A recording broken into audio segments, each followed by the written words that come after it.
Yo, what is up guys? It's the Goblin and welcome back to another Fortnite tips and tricks video. Now we're coming towards the end of season 4, moving into season 5. So most of my videos for these next couple days, I want to get off a couple more tips and tricks videos, as well as some more videos speculating around season 5 and the theme. So much info is coming out about that.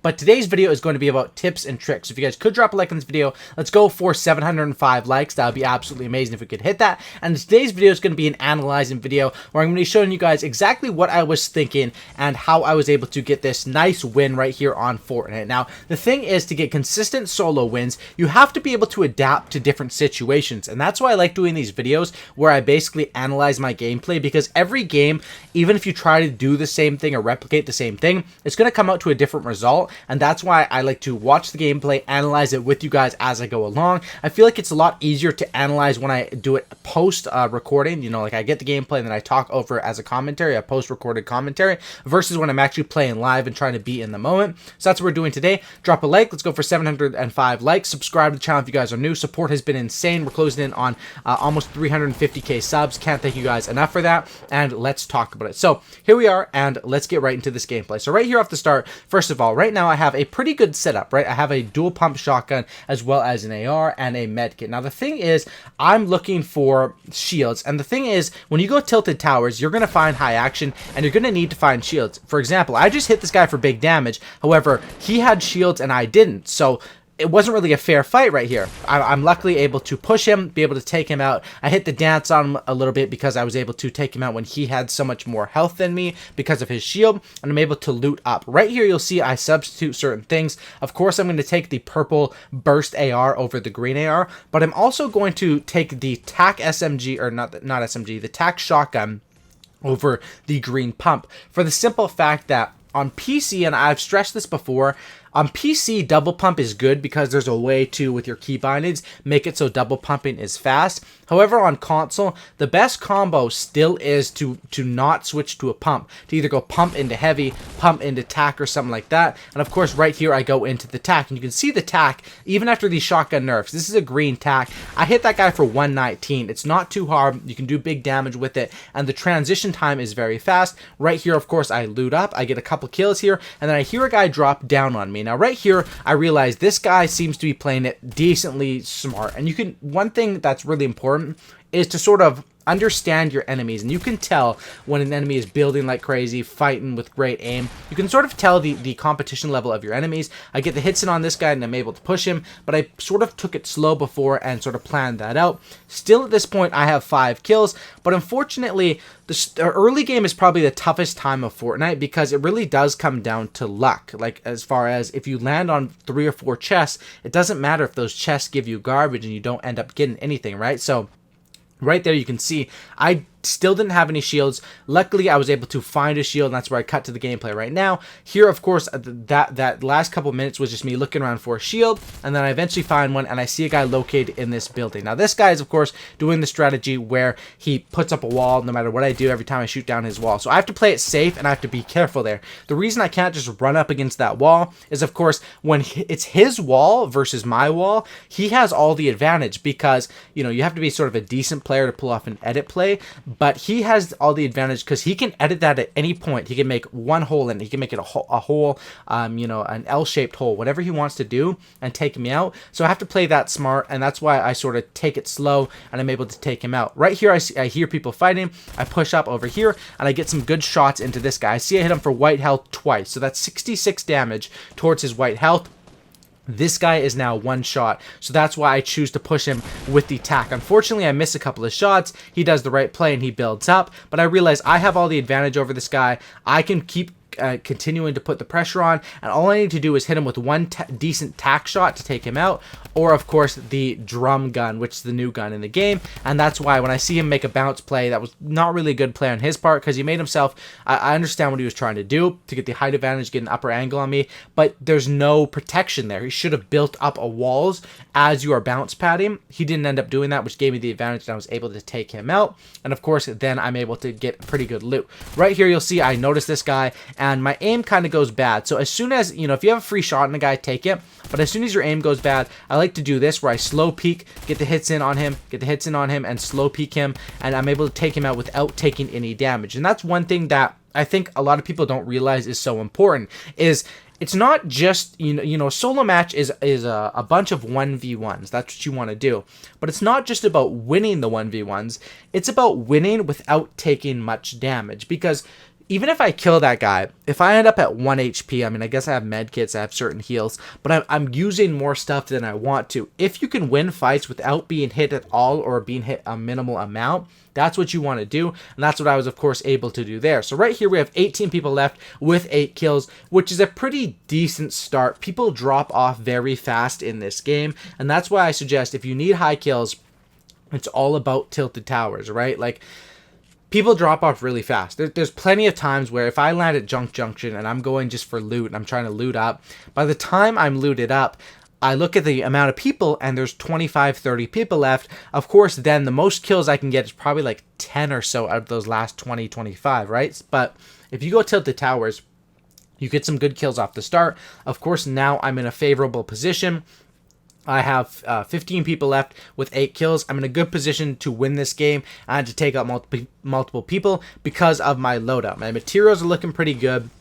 My loadout is awesome. I like my assault rifle. The only thing better than a burst is going to be a scar, or of course a gold burst because I have the purple one. My shotgun loadout isn't the best. I mean, double heavy would be the best, but that's so damn rare that this is a really good loadout. A blue pump into a blue tack is really awesome. And then of course I have med kits, which are great for playing in the storm or against the storm. And also if you do get damaged to, you don't want to get damaged to where you go down to that green health, but if you do, the med kits can be fairly helpful. And then of course the minis are probably one of the best items in the game. You should always be carrying minis for the fact that you can get up to 50 so quickly. You can use them in the middle of the fight. You can use them all over the place. The fact that they heal for so much and that you can use them so fast makes them so effective, and that's what I have. So right here, I'm sitting pretty on materials. I like to farm up a little bit more because going towards that end game, you never know how much materials you need. I like to be around that 1.5 thousand mark, which is like 1,500, which is quite a bit of materials. You guys might say, like,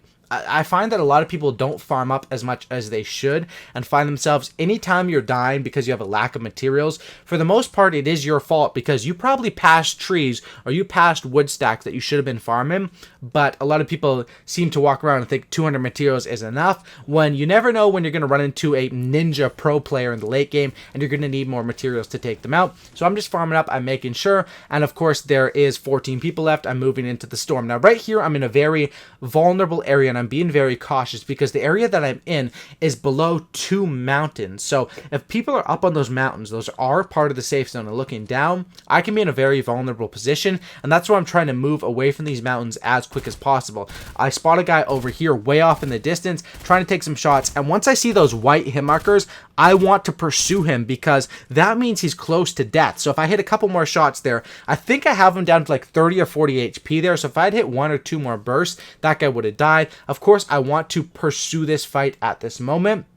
But I hear other people fighting all over the place, and that's why I'm sort of in a mixture of I want to push this guy that I have weak and get him killed, but at the same time, I don't want to expose my side. And right here, I spot a guy up inside of this hut. Unfortunately, my aim was just completely whack at this point. It happens sometimes.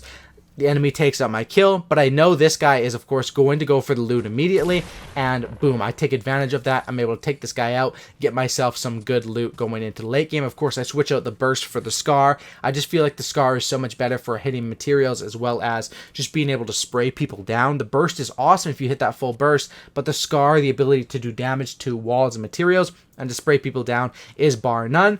Take out that kill, get the loot, and then of course I'm continuing to push this guy because I had him weak over here and it's sort of up against the edge of the zone. So at this point I'm looking for him. I'm checking with my aim assist. I check bushes so I can see if, you know, if I get some sort of aim assist toggle on a bush, he's in there. Most likely I hear him in here, so I go ahead and I push up, and of course this guy isn't really playing the smartest. He just completely sits there. I don't know if he didn't have his sound on, or of course maybe he's a more beginner player, but I'm able to take him out, grab his loot, and at this point I'm perfectly good on pretty much everything. The only more loot I could use would be like a 50 pot. Other than that, I'm pretty good. I'm amazing on materials, sitting around 2,000 materials. I have a fully loaded rocket launcher, a jump pad, some good shotguns, and an awesome AR. So at this point, this is my game to lose. This is my game to win. It's all up to me at this point. I see a guy down here, get some shots in onto this guy. Of course, he builds. My rocket launcher shot was a bit off there because I should have predicted where he was going to go. Anyway, the enemy comes up, takes my kill once again. So I should have had probably 2 more kills this game, but because of just bad accuracy, I lost those. But it's all good. I'm able to loot up, and I'm still able to get a pretty high kill win. I take that 50 pot, I use it, and then we're back into the top 4. So at this point, I'm running around and I'm looking for people because that's the style that I play usually when I'm going for gameplays. I want to get a good amount of kills. I'm running around. I realized that when this circle was so small and that people, like, there was no noise happening, usually you're playing against a bunch of camper players or slower players, so I have to make the moves, I have to push. Now this guy right over here, I see hitting the jump pad. This guy is probably the best player left in this lobby. I mean, there's only 3 people left, so I realize this guy is a pretty good player, so I want to cover my back because of that third guy that could potentially third party if he was a smart player. So I'm able to now put the pressure on this guy. Now what I want to do here is I want to get a bit higher because I always want to maintain the height advantage. So whether it's me building up or me shooting him down, either way I'm maintaining the height advantage. You know, I'm using the RPG, I'm using the SCAR, I'm making this guy drop, I'm making this guy take damage. I have him on the ropes, but I have to remember 3 people left, small safe zone. The last guy is most likely to my right, to my left, or behind me, so I need to make sure that I am covered. So that's why you see me always constantly moving. I look around to my back, I make sure to cover my back, and that's when I spot this guy down here. So I sort of make the smart play. I realize this guy looks more like a newbie player. That other guy looks like more of a better player. So I'm like, I'm going to push this guy. I'm going to take out the more newbie player and then set myself up for a 1v1. Now, this is a risky play because I realize if this other guy pushes me, I could get third party. See, he gets some shots in on me. But I make this play quick and I make it effective. And now I'm purposely in a 1v1. And I feel confident here because a 1v1, I have a good amount of health. I have a good amount of shields. I have a good amount of rockets, everything like that. I just have to take my time.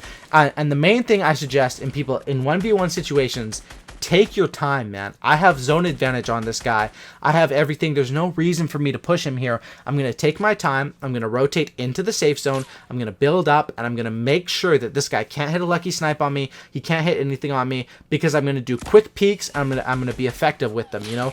This guy wants to snipe me. I could tell his game plan. He realizes he's screwed. He's out of the safe zone. He has to come to me. I have that big thing called zone advantage. And right here, all I'm going to do is build up, get the height advantage, and sort of quick peeks. He can't snipe me when I'm peeking so fast and when I have the pressure on him. Of course, when he's building, when he's on the run, he can't snipe. It's only when I let up on the trigger, basically, that he has a chance to snipe.